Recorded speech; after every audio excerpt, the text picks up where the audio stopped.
Long ago, there lived two brothers, Alibaba and Kazim.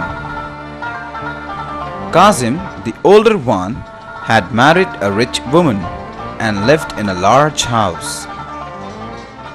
But Alibaba was a poor woodcutter who lived with his wife and children in a small house on the edge of town.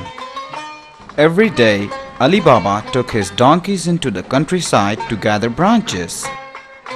He sold the wood in the market. Sometimes he and his wife Zobida had to ask Kazim for help, but all they got were a few crusts of bread and other leftovers.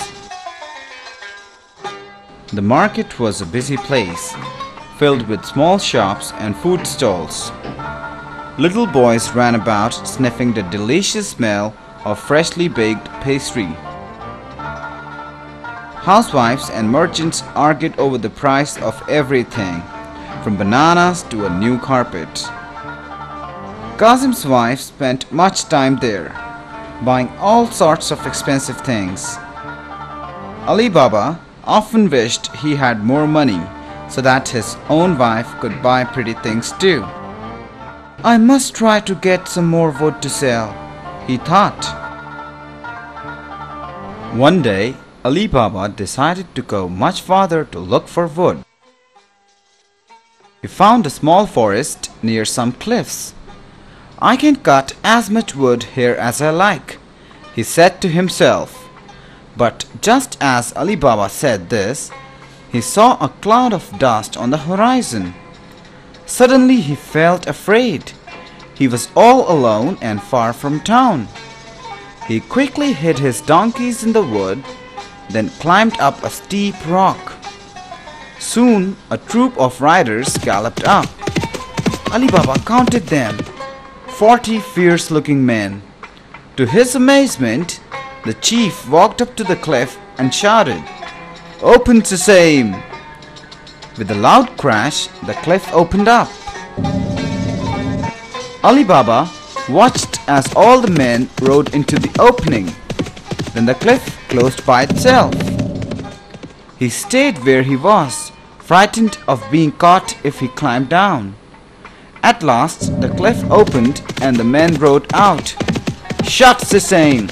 shouted the chief, and the cliff closed again. When they had gone, Alibaba fetched his donkeys. Then he stood in front of the cliff and shouted, "Open sesame!" With a roar, the cliff opened. Alibaba could hardly believe his eyes.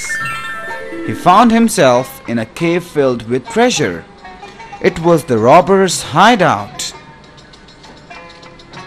Alibaba quickly loaded his donkey's basket with the gold coins. He ordered the rock to open. Once outside again, he shouted, "Shut sesame!" It was nearly dark when he reached home. "Where have you been?" asked Zobida. Alibaba showed her the gold. "We must bury it," said his wife. She ran to Kazim's house for a measuring jar. Kazim's wife was curious. What was Zobida measuring? She rubbed some sticky honey on the bottom of the jar. When Zobida returned the jar next day, there was a gold coin stuck to it. Kazim went straight to Alibaba. "Did you steal this gold?" Alibaba told him everything, offering to share the gold. "And so you should, after all I've done for you," said Kazim. Early the next morning, Kazim set off secretly with 10 mules. "Open sesame!" he shouted when he reached the rock. In he went, and the cliff closed again. Kazim loaded the mules with gold, but he was so excited that he forgot the magic word. When he was ready to go, he cried, "Open barley, open oats!" Nothing happened. Soon the thieves rode up. Poor Kazim. The robbers killed him before he could escape. The next day, Kazim's wife came sobbing to Alibaba. "Where's Kazim?" Alibaba knew at once where his brother had gone. He took a donkey and went to the cliff. "Open, Sesame!" he cried. The rock swung open. To his horror, he saw Kazim's body.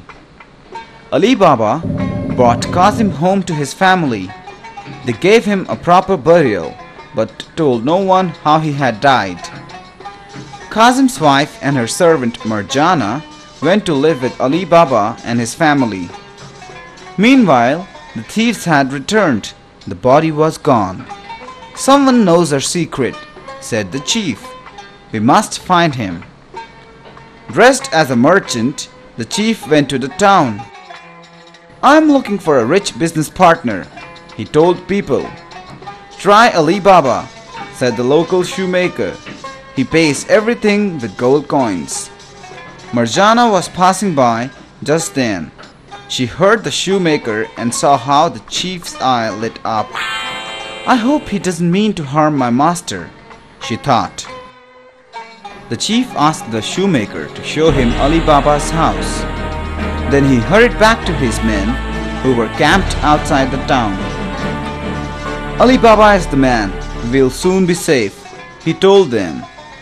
"Tomorrow we'll get mules and 40 big jars. We'll put cooking oil in one jar. You will hide in the others. I'll pretend to be an oil merchant and ask Alibaba to give me lodging and store the jars in his courtyard. At night, I'll give you a signal and will kill him and his family." The robbers' eyes glowed fiercely in the firelight. They would have their revenge. By next evening, the chief was a guest in Alibaba's house, and the jars were stored in the courtyard. Marjana was cooking supper. "We have no more oil," she said to Zobida. "Get some from the jars in the yard," said her mistress. "Our guest won't mind." As Marjana came to the first jar, a voice whispered, "Is it time?" She had seen the merchant in the house, so she said, "Not yet," in a deep voice. She hurried from jar to jar. Only the last one had the cooking oil. Marjana went back to the kitchen and boiled some oil with poppy seed. She crept outside and poured some into each jar. The poppy fumes were very strong, and soon all the thieves were sound asleep. Clever Marjana slipped out of the house and ran to the captain of the guard. "There are robbers in my master's house," she cried. The captain and his men hurried off to Alibaba's house.